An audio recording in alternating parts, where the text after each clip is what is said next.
Imagine you are standing in the middle of the Mojave Desert, under a sky so blue it almost hurts your eyes. The sun beats down on a landscape of sand, rock, and scrubby creosote bushes. There is nothing here, nothing but heat, shimmer, and silence. Then you see it, a thin line stretching across the horizon, straight as a surveyor's arrow. It is a road, not just any road. This road is the reason that, less than 100 years later, millions of people will flock to this same spot to throw dice, watch shows, and lose track of time. This road is the spine of a city that rose from nothing. It is the road that built Las Vegas. To understand how a simple two-lane highway could create one of the most famous cities on Earth, you have to go back to the beginning. Before the neon signs, before the towering hotels, before the words "Welcome to fabulous Las Vegas" even existed, there was just a patch of desert where a spring bubbled up. That spring, called Las Vegas, which means the meadows in Spanish, was a rest stop for travelers on an ancient trail. Native Americans had used it for centuries. Spanish explorers followed. Then came the Mormon missionaries in the 1850s, who built a fort and tried to farm the land. They gave up after a few years. The desert was too harsh. The spring was too small. The place seemed destined to remain a lonely outpost for tired souls crossing the great emptiness between the Colorado River and the Sierra Nevada. Then the railroad came. In 1905, the San Pedro, Los Angeles, and Salt Lake Railroad drove its tracks through the valley. They needed a place to service the steam engines, to water them and coal them, and they chose the Las Vegas Spring. Overnight, a tent city sprang up. The railroad auctioned off lots, and a dusty little town was born. For the next 2 decades, Las Vegas was nothing more than a whistle stop. It had a few saloons, a general store, a bank, and a whole lot of hope. But hope alone does not build a city. What builds a city is traffic. And in those days, the only traffic that mattered came on iron rails, not rubber tires. The road that would change everything began as little more than a wish. In the early 1920s, a group of businessmen in Los Angeles and Salt Lake City had an idea. The railroad was fine for hauling freight and passengers, but it was slow and expensive. What if there was a highway, a real highway, that connected the booming cities of California with the resource-rich mountains of Utah and the rest of the country? They called it the Arrowhead Trail, named after the logo of the San Bernardino and Los Angeles area. It was supposed to be the shortest all-weather route between the Pacific Ocean and the Great Salt Lake. The problem was that much of the route ran through empty desert. Empty desert had no money for paving. It had no population to vote for road bonds. It had no powerful politicians to lobby for federal funds. The road had to be built by hand, by volunteers, by the sheer stubborn will of people who believed that if you build it, they will come. And so they built it. Men with shovels and picks and horse-drawn scrapers graded the roadbed. They blasted rocks. They built wooden bridges over dry washes. They drove stakes and laid gravel. It was brutal work under a merciless sun. Water had to be hauled in barrels. Food came in cans. The workers camped where they worked, sleeping under the stars. By 1923, the Arrowhead Trail was rough but passable. You could drive from Los Angeles to Salt Lake City in about 3 days if you had a sturdy car, good tires, and a lot of patience. The road crossed the Mojave Desert, passed through the little town of Las Vegas, and then climbed over the mountains into Utah. At first, the only people who used the Arrowhead Trail were the hardiest of adventurers, but word spread. The road had a romantic quality to it. It was a ribbon of freedom, a way to escape the crowded cities and see the wild American West. Automobile clubs organized desert tour. Tourists from the East Coast started to come, driving their Model Ts and singing songs around campfires. They stopped in Las Vegas to get gas and a meal, maybe to sleep in one of the new motor courts that were springing up along the road. The little whistle stop began to see a trickle of visitors. It was still just a trickle.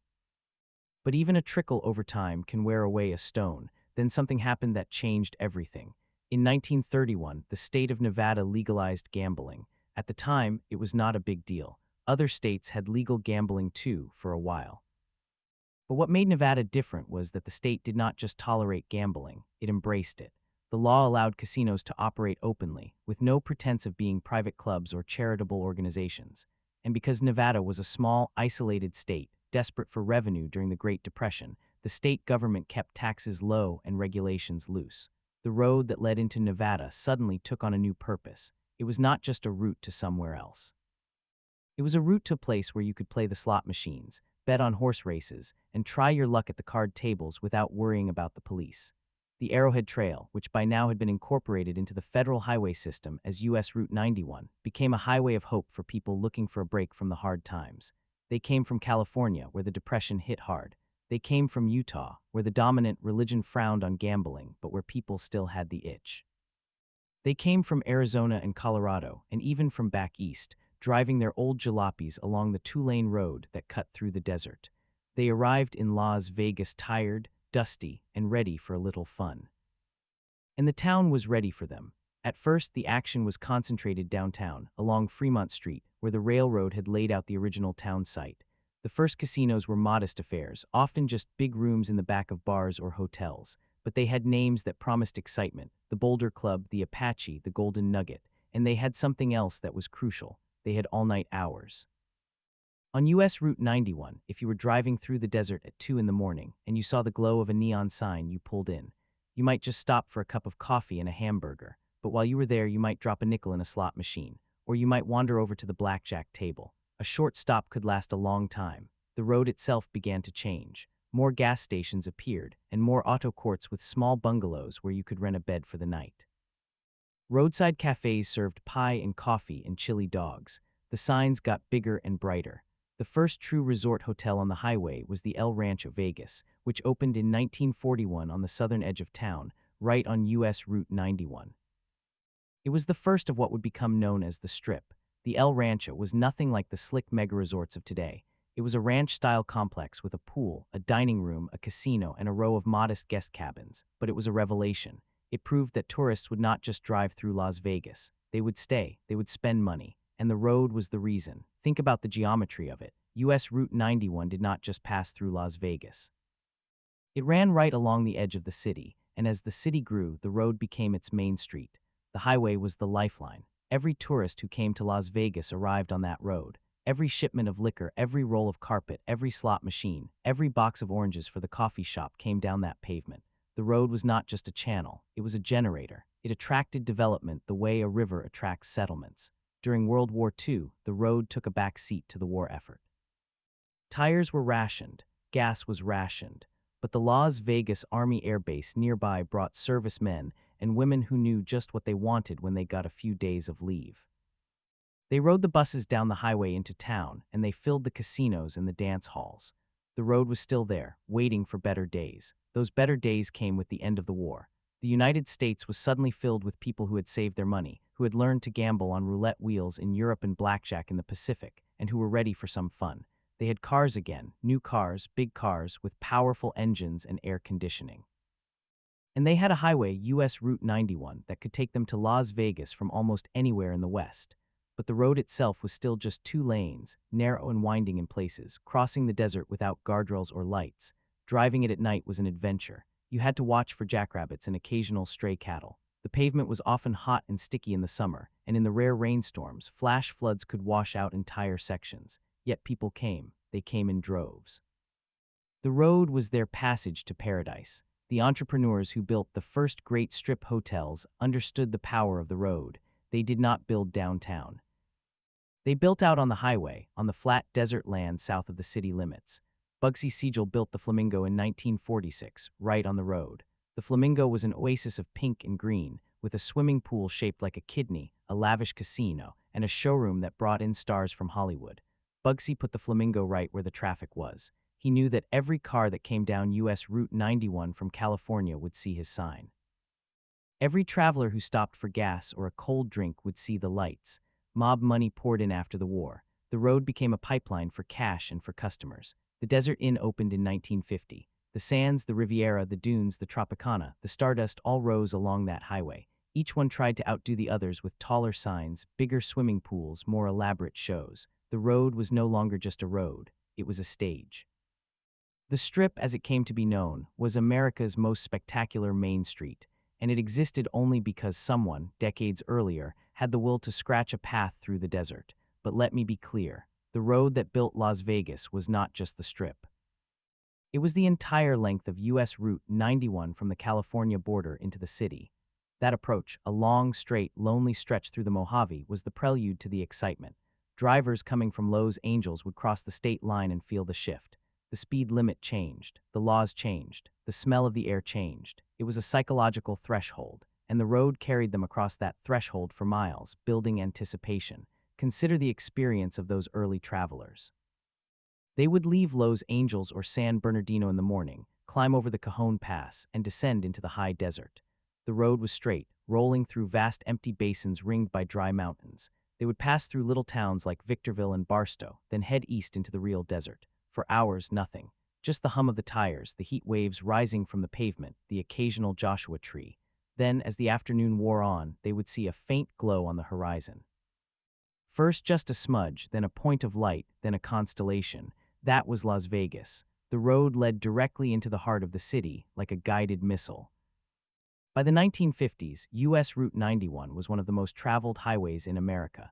The Federal Highway Administration kept statistics. The number of vehicles passing certain points on the road doubled and redoubled. The road could not keep up. It was still 2 lanes, and traffic jams became common.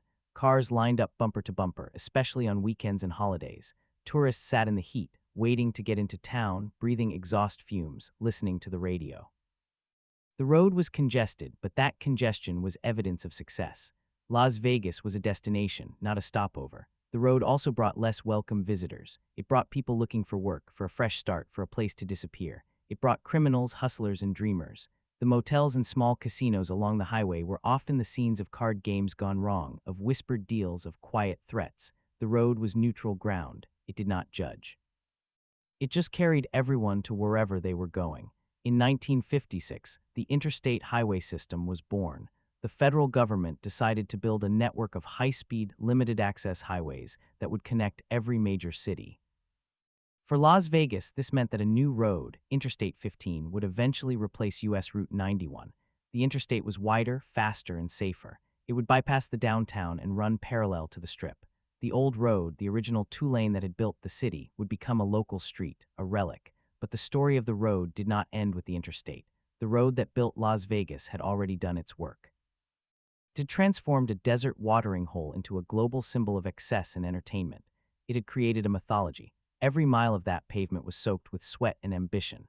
Every curve held the memory of a family on vacation, a couple on a honeymoon, a gambler on a hot streak, a dealer learning his trade. The road was more than asphalt and gravel. It was an idea. The idea that you could go someplace where the ordinary rules did not apply. The idea that you could reinvent yourself. The idea that luck could be found if you just kept driving. That is the gift that the road gave to Las Vegas. And that is the story we are going to follow, from the dreams of a few boosters in the 1920s to the paving of a 2-lane that would become the most famous stretch of blacktop in the world. We will trace the road mile by mile, year by year, and see how a thin ribbon of concrete in the desert pulled an entire city into existence. We are at the beginning. The road is barely a trail. Las Vegas is barely a town, but the two are entwined. One cannot exist without the other. Over the next few segments, we will explore how a small group of people decided to build a road across nothing, how that road created a gambling mecca, and how that mecca changed the world. The road is still there, by the way. It is called Las Vegas Boulevard now. It runs from the old downtown all the way past the Strip and beyond. It is 50 miles long, and it is still the heart of the city. But at its core, it is the same road that the shovel men built in the desert heat. It is the road that built Las Vegas. But the road was never just a physical thing. It was a promise written in gravel and tar, a contract between the desert and the people who dared to cross it. And that promise changed with every decade. By the 1960s, Las Vegas was no longer a secret. The road had become a pipeline for the entire country. The old 2-lane could not handle the traffic, so the state widened it to 4 lanes, then 6, then 8. They added medians, signals, and neon signs so bright that pilots could see the Strip from 50 miles away. The road was no longer a humble passage. It was a spectacle in its own right. But beneath all that asphalt and electricity, the original dirt track still lay buried, like the foundation of a cathedral. Consider the men who built that first road. They were not engineers or politicians, not in the beginning. They were farmers, miners, and shopkeepers who understood that a town without a road was a dead town. In 1919, when the Lincoln Highway Association first proposed a transcontinental route through southern Nevada, the residents of Las Vegas had already been agitating for a connection to the outside world for years. The railroad had brought them existence, but the road would bring them growth. They scraped together money, donated labor, and petitioned the state. They knew that a dirt track was better than nothing, because dirt tracks could be improved. And improve it they did, a few miles at a time, until the road reached the California line. The first automobiles to use that road were rickety machines with no windshields and wooden wheels. They bumped along at 15 miles an hour, raising clouds of dust that could be seen for miles. The drivers carried shovels and planks in case they got stuck in sand. They carried extra water for radiators that boiled over in the heat. And they carried guns because the desert was not empty. It was home to coyotes, rattlesnakes, and the occasional outlaw who thought a stranded motorist made an easy target. But they came anyway. They came because the road led somewhere. One of those early travelers was a man named William H. Wilkerson, though nobody called him that. They called him Bugsy for his temper, not for his hygiene. Bugsy Siegel drove that road in 1946, coming from Los Angeles in a brand new Cadillac. He had money from the East Coast mob, and he had a vision. He saw the dusty highway, the empty lots south of town, and he imagined a hotel so lavish that people would drive all night to reach it. He bought land on the road, right where the two-lane curved past the old McCarran field. He built the Flamingo, and he made sure the road was paved smooth in front of his entrance. He understood that the road was not just a way to get there, it was part of the experience. Bugsy was killed before he could see his dream fully realized, but the mobsters who took over kept building. They understood something that the downtown casino owners did not. Downtown was where the railroad stopped, but the road was where the future was. The road did not end at the city limits. It kept going, toward the ocean, toward the millions of people who had cars and time and money. So they built farther out, mile after mile, each new hotel pushing the boundary of the strip.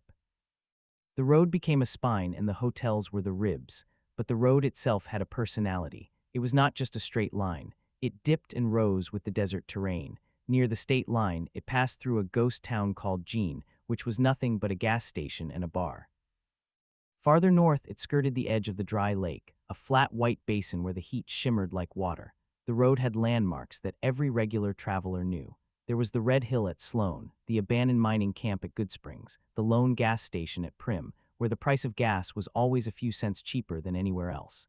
Each of these places existed because of the road, and they fed off its traffic like remeras on a shark.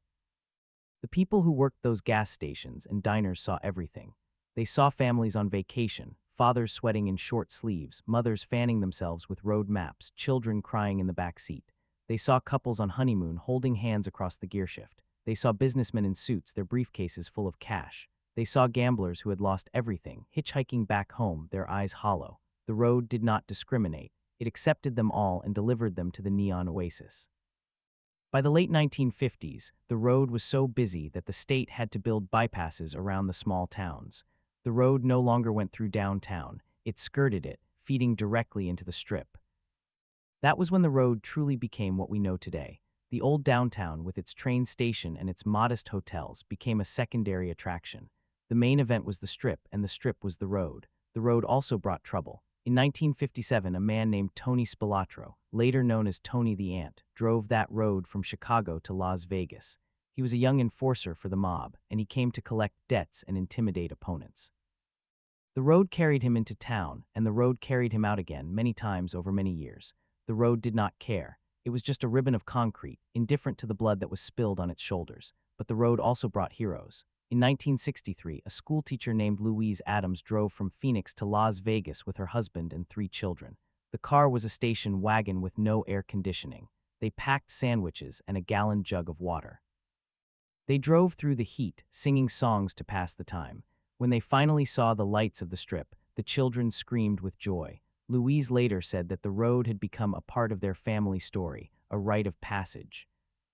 They returned every year for a decade. The road changed with the times. In the 1970s, the interstate highway system finally reached Las Vegas. Interstate 15 was a 4-lane divided highway that bypassed the old 2-lane completely. Drivers coming from California now took the new road, which was faster and safer. The old route, U.S. Route 91, was renumbered and demoted. It became Las Vegas Boulevard, a city street. The motels and gas stations that had once thrived on the old road slowly faded. Some became pawn shops. Others became parking lots. The road that had built Las Vegas was now just a memory, a strip of asphalt lined with fading signs. But the road did not die. It adapted. The city grew and the road grew with it. Las Vegas Boulevard stretched farther south, past the last of the old casinos, past the new subdivisions, all the way to the edge of the desert. New developments rose along its length, including the massive hotels of the 1990s, the Luxor with its black pyramid, the Excalibur with its fairy tale turrets, the Bellagio with its dancing fountains. Each of these was built on the same road that had started as a wagon track. The road was a living thing, a river of asphalt that kept flowing, and the road continued to attract dreamers. In the early 1990s, a young man named Steve Wynn drove that road every day from his home to his office at the Mirage. He knew every bump, every curve. He looked at the road and saw potential. He built the Treasure Island, the Bellagio, and the Wynn Las Vegas, each one farther south, each one more ambitious. The road was his canvas, and he painted it with glass and steel and light. Today, the road is still there. It is Las Vegas Boulevard, 50 miles long, from the railroad tracks downtown to the dusty edge of the county. It is the most famous street in America, maybe in the world, but it is still the same road that the shovel men built in the 1920s. The asphalt has been repaved dozens of times, the lanes widened, the medians landscaped, but the path is the same. The road that built Las Vegas is still carrying people into the desert, still turning their dreams into reality, still changing their lives, and the road continues to evolve. In the 21st century, the old motels along the northern stretch, known as the Old Strip, have been replaced by high-rise condos and boutique hotels. The road is now a mix of luxury and grit, of neon and shadow. It is a living museum of American ambition, a monument to the idea that you can drive somewhere and start over. But the road also has a dark side. It is a corridor for human trafficking, for drug smuggling, for the desperate and the lost. The road does not judge. It carries them all, the winners and the losers. It is a mirror of the city itself. And so we return to the beginning. The road that built Las Vegas is not just a historical artifact. It is a living, breathing artery. Every day, thousands of cars drive its length. Every day, people step onto its pavement and feel the heat rising. Every day, someone looks at the neon and thinks, maybe my luck is about to change. The road was built for that. It was built for hope. The men who first scratched that track through the desert, the men who wielded shovels and rakes, who sweated and swore and never gave up, they could not have imagined what they started. They were not visionaries. They were just people who wanted a way to get to town, but they built something that outlasted them, something that grew beyond their wildest dreams. They built a road that became a world, and that is the story we are telling. Not just the story of Las Vegas, but the story of the road that made it possible. The road that carried the workers, the tourists, the mobsters, the movie stars, the lovers, the losers, the dreamers. The road that never sleeps, that never stops, that is always waiting for the next car to come around the bend. So the next time you drive down Las Vegas Boulevard, whether you are in a rental car or a limousine, whether you are winning or losing, remember the road. Remember the dust and the heat and the sweat. Remember the families who drove all night, the gamblers who lost everything, the builders who poured their lives into the pavement. The road remembers. It has not forgotten. It carries the memory of every car that ever passed, every foot that ever walked, every hope that ever crossed its surface. The road that built Las Vegas is still building. It is building the next dream, the next jackpot, the next story. And that story is still unfolding, mile by mile, under the endless desert sky. The road did not stop evolving when the 20th century ended. If anything, the pace of change accelerated. In the early 2000s, the city of Las Vegas was growing so fast that the county commissioners had to redraw the maps every few years. The road, Las Vegas Boulevard, was lengthened again and again, pushing southward into the empty desert, past the last gas station, past the last stoplight, until it reached the tiny community of Jean, where the only landmark was a worn-out casino that had been there since the 50s. Beyond Jean, the pavement gave way to gravel, and then to nothing but hardpan and creosote bushes. But the road builders kept going. They surveyed new routes, they planned new subdivisions, they laid down fresh asphalt in the heat, and the road grew like a living vine, always reaching for more. And with each new mile of pavement, the character of the road changed. The southernmost stretch, known to locals as the Far South Strip, became a corridor of family-friendly attractions. There was the Mandalay Bay with its shark reef aquarium, the Luxor with its simulated Nile River, the Excalibur with its medieval jousting tournaments. These were not the old casinos of the downtown days, where a man could lose his paycheck in an hour and drink free whiskey while he did it. These were destination resorts, built for families, for conventions, for the middle class of America who saved up all year for a week in the desert. The road had to accommodate them. It had to be safe, well lit, with wide sidewalks and pedestrian bridges and massive parking garages that looked like concrete bunkers. The road was no longer just a path to town. It was a stage, a set, a fantasy land. But the road also remembered its roots. On the northern end, where the old downtown still stood, the road did not forget its gritty past. The Fremont Street Experience, a 5-block canopy of lights and sound, was built in the mid-90s to revitalize the area. The old casinos, the Golden Nugget, the Binions Horseshoe, the Four Queens, were given new facades, new marquees, new hope. The road there became a pedestrian mall, closed to cars at night, filled with crowds of tourists who came to see the Viva Vision light show and to feel the history under their feet. The road that had once been the main artery of the city was now a museum piece, but it was a living museum, breathing with music and laughter and the clatter of slot machines. And the road did not forget the people who made it. In the early 2010, a group of historians and preservationists began documenting the remaining neon signs from the old days. They formed the Neon Museum, a collection of ancient marquees that had once stood tall along the boulevard. The signs were rescued from scrapyards and empty lots, restored to their original glory, and placed in a boneyard on the north end of the strip. There they stand now, the Stardust sign, the Moulin Rouge sign, the Laughing Jack sign from the old Silver Slipper, all frozen in time, their neon tubes dark during the day, glowing softly at night. The road's history is etched in those signs, in the cursive letters and the flashing bulbs and the cartoon faces. They are the tombstones of a lost era, but they are also beacons. They remind us that the road was once a carnival of light, a promise of luck, a doorway to a world that existed only in the desert. And the road continued to attract the strange and the wonderful. In the mid-2010, a man named John, a retired electrician from Ohio, drove his RV down Las Vegas Boulevard every winter. He parked at a cheap RV park on the north end, near the old railroad tracks. Every morning he walked the length of the strip, from the Stratosphere to the Welcome to Fabulous Las Vegas sign. He counted the steps. He knew every crack in the sidewalk, every bench where a homeless person slept, every bush where pigeons perched. He said the road was his church, his therapist, his family. He talked to the other regulars, the buskers, the panhandlers, the security guards, the tourists who asked for directions. He said the road had a pulse, a rhythm, a heartbeat. He was not crazy. He was just a man who had found a home on a strip of asphalt. The road also witnessed tragedy.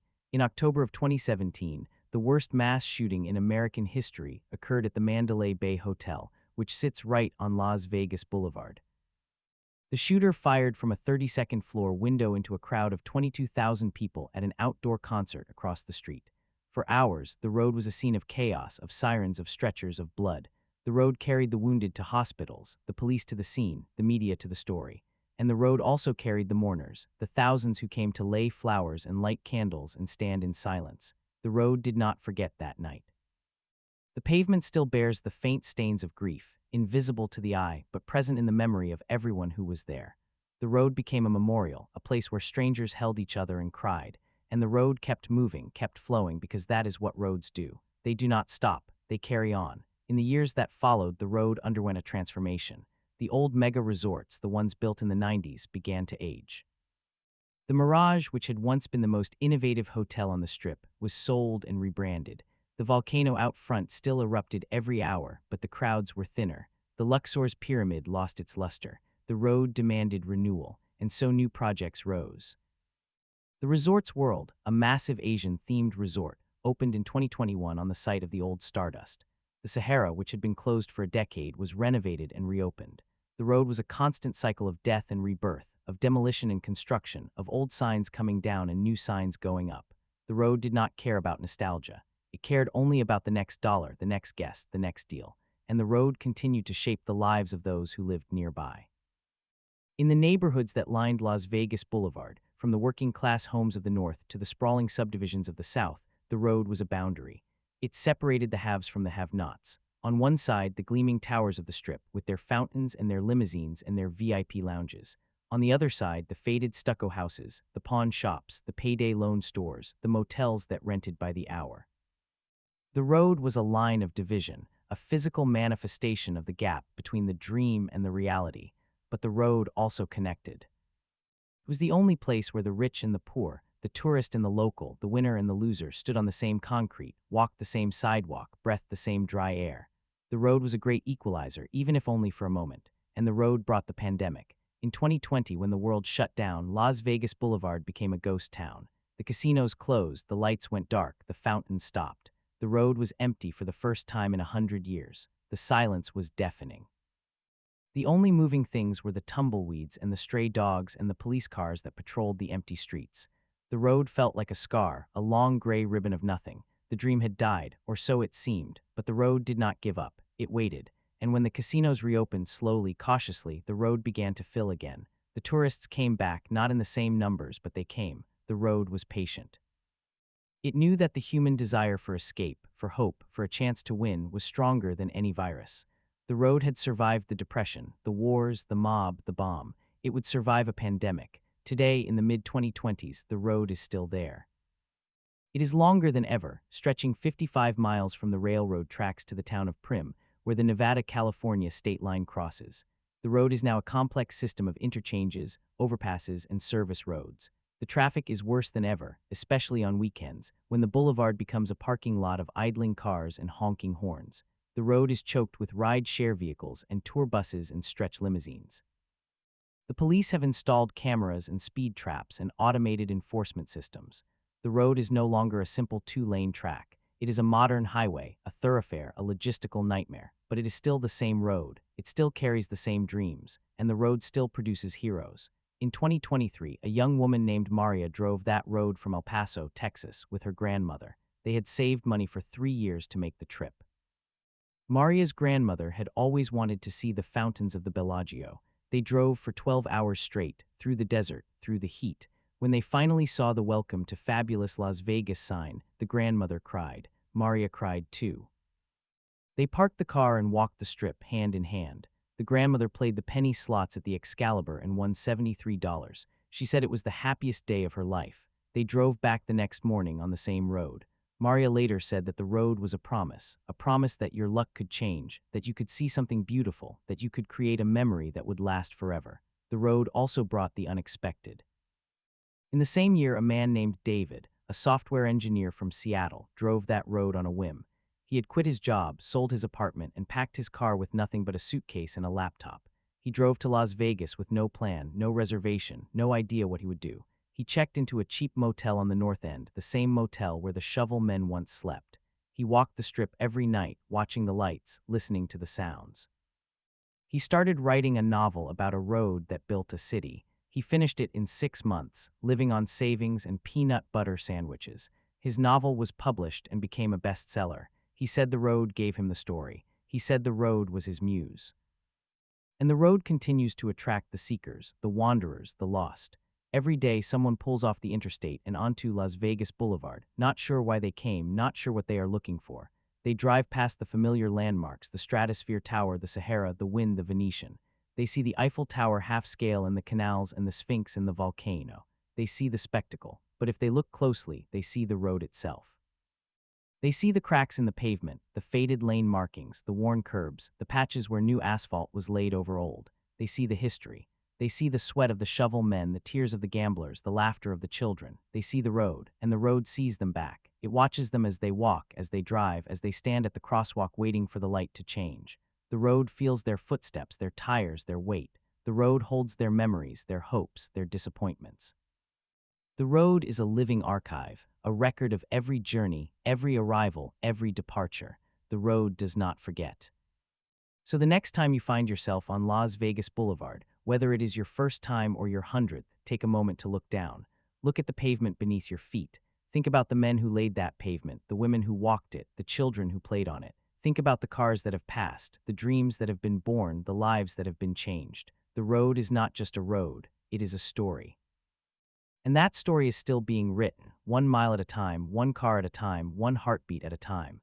The road that built Las Vegas is not finished. It will never be finished. It will keep growing, keep changing, keep carrying people into the desert and out again. It will keep surprising us. It will keep breaking our hearts and mending them. The road is eternal. It is the only permanent thing in a city that constantly reinvents itself. The hotels will be torn down and rebuilt.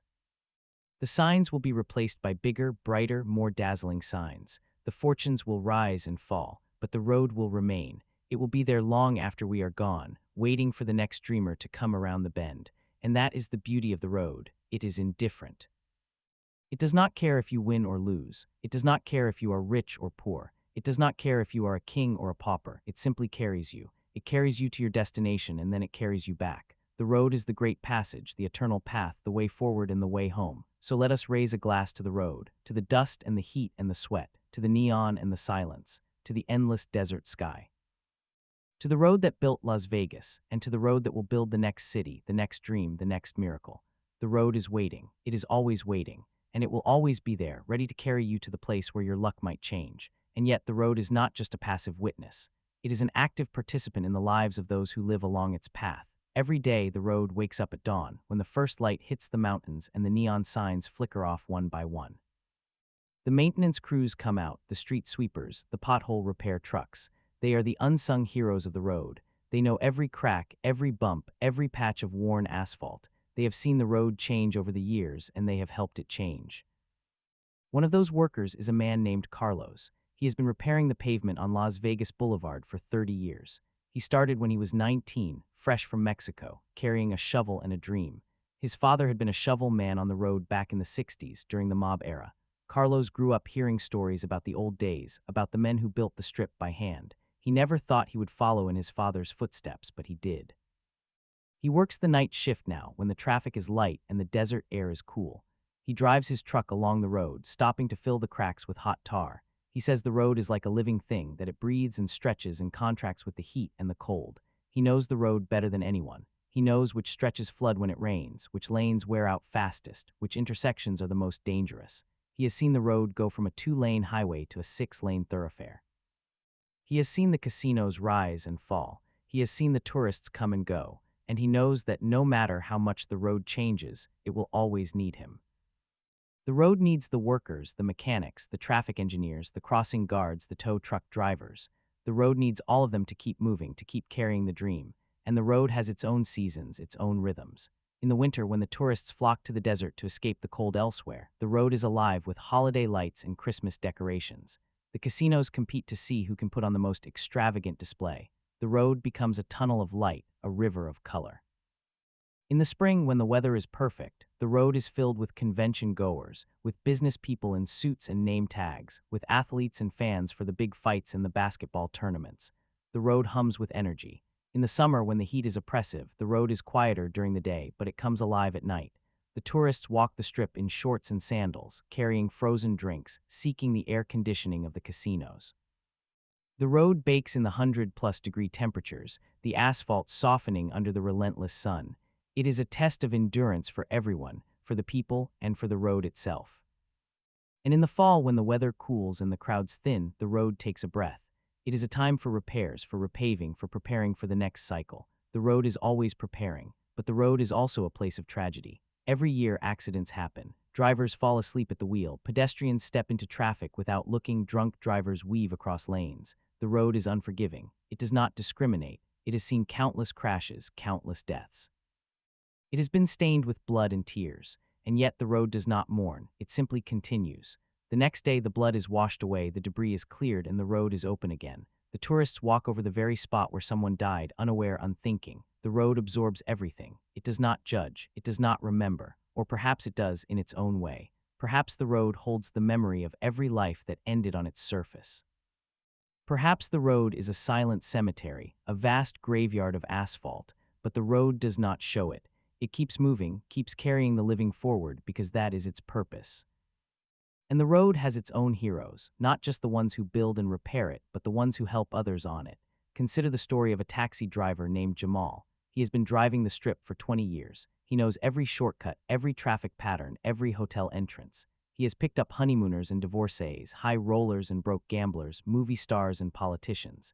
He has heard thousands of stories, thousands of confessions. He once picked up a woman who was crying. She had lost all her money at the blackjack table. She had nothing left. Jamal drove her to the airport for free. He gave her his last $20 so she could buy food. She cried and thanked him. He said, "Ma'am, the road will bring you back. It always does." He was right. She came back 3 years later, a different woman. She had money, she had success. She found Jamal at the taxi stand and gave him $1,000. She said, "The road brought me back, just like you said." Jamal still drives that road. He says it is the only place in the world where anything can happen, where a stranger can become a friend, where a lost soul can find their way. And the road is not just about the strip itself. It is about the neighborhoods that line it, the communities that have grown up around it. North of downtown, the road passes through historic West Las Vegas, the heart of the black community that helped build the city. In the days of segregation, black entertainers and workers lived on the west side, and they were not allowed in the casinos on the Strip, except as performers or maids. They built their own clubs, like the Moulin Rouge, which was the first fully integrated casino in the city. The road connected them to the rest of the city, but it also separated them. Today, that part of the road is a place of memory, of legacy. There are murals on the walls, a tribute to the pioneers who paved the way. The road carries that history, even if most tourists never see it. They speed past on their way to the lights, unaware of the struggles and triumphs that lie just a few blocks away. And to the south, the road stretches through the newer suburbs, the communities that have sprung up in the last 20 years. Henderson, Paradise, Enterprise. The road is a commuter highway for thousands of workers who drive to the Strip every day. They are the invisible hands that make the dream possible, the housekeepers, the cooks, the dealers, the security guards. They drive the road in the early morning darkness before the tourists wake up. They drive it again late at night after the shows are over. The road is their lifeline, their connection to the city that provides their livelihood. They know the road differently than the visitors do. They know its traffic jams, its accidents, its construction delays. They know the road as a necessity, not as a spectacle. But they also know its magic. They have seen the sun rise over the mountains from the road. They have seen the fireworks on New Year's Eve from the road. They have seen the city sparkle in the distance, a mirage in the desert. The road is their home, in a way, and the road continues to evolve. In the mid-2020s, there are plans to build a monorail extension that would connect the airport to the Strip to relieve some of the traffic. There are talks of a light rail system, of dedicated bus lanes, of bike paths. The road is being reimagined, re-engineered. The city is trying to make it more pedestrian-friendly, more efficient, more sustainable. But the road resists. It is stubborn. It has been a car road for 100 years. It likes the hum of engines, the smell of gasoline, the chaos of traffic. It does not want to be tamed. The planners and the engineers argue, but in the end, the road wins. It always wins. The road is too iconic, too deeply embedded in the identity of Las Vegas to be fundamentally changed. It will always be a road for cars, for the great American tradition of the road trip, of driving across the desert to find your fortune. The road will never be a quiet pedestrian mall. It will always be loud, chaotic, alive. And in that chaos there is beauty. There is a beauty in the way the light reflects off the windows of the casino towers at sunset. There is a beauty in the way the road curves around the Bellagio fountains, the water dancing in the air. There is a beauty in the way the road leads you to the Welcome to Fabulous Las Vegas sign, that iconic symbol of hope and excess.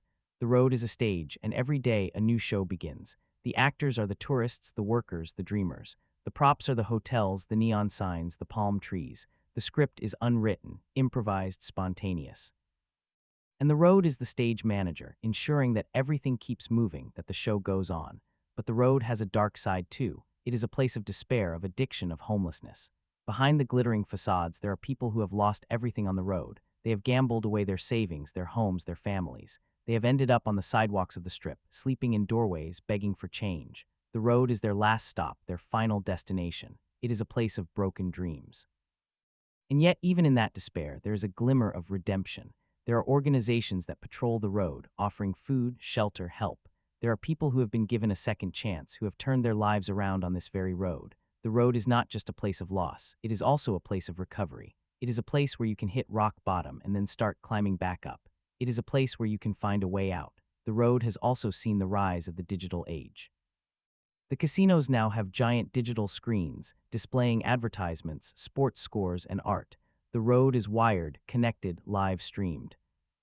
Tourists walk with their phones out, recording every moment, posting on social media. The road has become a set for countless videos, a backdrop for influencers and celebrities. It is a global stage, watched by millions. And yet the road itself remains the same. It is still just asphalt and concrete, still the same material that the shovel men laid down a century ago. It is still the same road that carried the first cars, the first tourists, the first gamblers. The technology changes, but the road endures. And so we come back to the beginning. The road that built Las Vegas is not just a physical structure, it is a metaphor. It is a symbol of the American dream, the belief that anyone can drive into the desert and come out with a fortune. It is a symbol of resilience, of survival, of the human spirit. It has seen it all, and it continues to let the parade pass by. The road is the one constant in a city of constant change. It is the one thing that will never be torn down, never be replaced. It is the foundation of everything. So let us drive that road one more time. Let us start at the south end, where the desert is open and the sky is wide. Let us pass the state line, the casinos of Prim, the roller coaster that loops over the highway. Let us feel the road undulate as we cross the ancient lake bed, the land that was once underwater. Let us see the lights of the city appear on the horizon, a glimmer, then a glow, then a blaze. Let us enter the city, passing the welcome sign, the first billboards, the first motels. Let us merge onto the strip with its crowds and its chaos. Let us drive slowly, taking it all in. Let us see the people, the lights, the fountains. Let us feel the energy, the hope, the desperation. Let us remember that this road was built by hand, by men and women who believed in something bigger than themselves. Let us honor their memory by continuing the journey. Let us drive until we reach the north end, where the road becomes a highway again, heading out into the desert, toward the mountains, toward the next city, the next adventure. And when we stop, when we get out of the car and stand on the pavement, let us look up at the stars. The desert sky is dark, unpolluted by the city lights. The stars are countless, ancient, eternal. They have been watching this road since before it was a road, since before there were people, since before there was a city. They have seen the land change, the desert bloom, the city rise. They have seen the road become a legend, and they will see it long after we are gone. The road will remain, a scar on the desert, a path through the void. It will carry future generations, future dreamers. It will continue to build Las Vegas, not just as a city, but as an idea. The idea that you can start with nothing, that you can build something out of dust, that you can create a miracle in the middle of nowhere. The road is that miracle. The road is that idea. The road is us. So the next time you are on Las Vegas Boulevard, take a moment, stop, look down at the pavement, listen. You might hear the echoes of the past, the voices of the shovel men, the laughter of the tourists, the roar of the engines. You might feel the vibration of the earth, the pulse of the city. You might understand, even for a second, that you are part of something bigger. You are part of the road. You are a traveler on the great journey. And the road will always be there, waiting for you to come back, waiting to carry you to the place where your luck might change. And maybe, just maybe, it will. And maybe, just maybe, it will. But what does luck truly mean on this road? For some, it is a jackpot, a sudden windfall that changes everything. For others, it is simply the chance to start over, to find a new path when the old one crumbles. The road offers both, and it asks nothing in return except that you keep moving.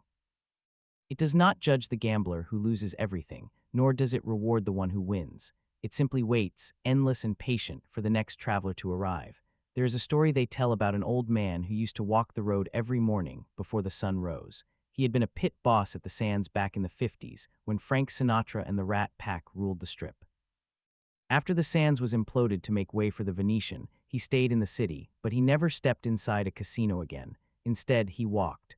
He walked from the north end of the Strip to the south, a distance of about 4 miles. He walked slowly, his feet shuffling on the pavement, his eyes fixed on the ground. People thought he was crazy, a relic of a bygone era, but the old man knew something they didn't. He knew that the road held memories, that every crack in the asphalt was a story, every patch of tar a scar from a forgotten repair. He could point to a spot near the Flamingo and say, that's where they buried the foundation of the original El Cortez. He could stop at a crosswalk and say, under this concrete lies the first neon sign ever erected on the Strip.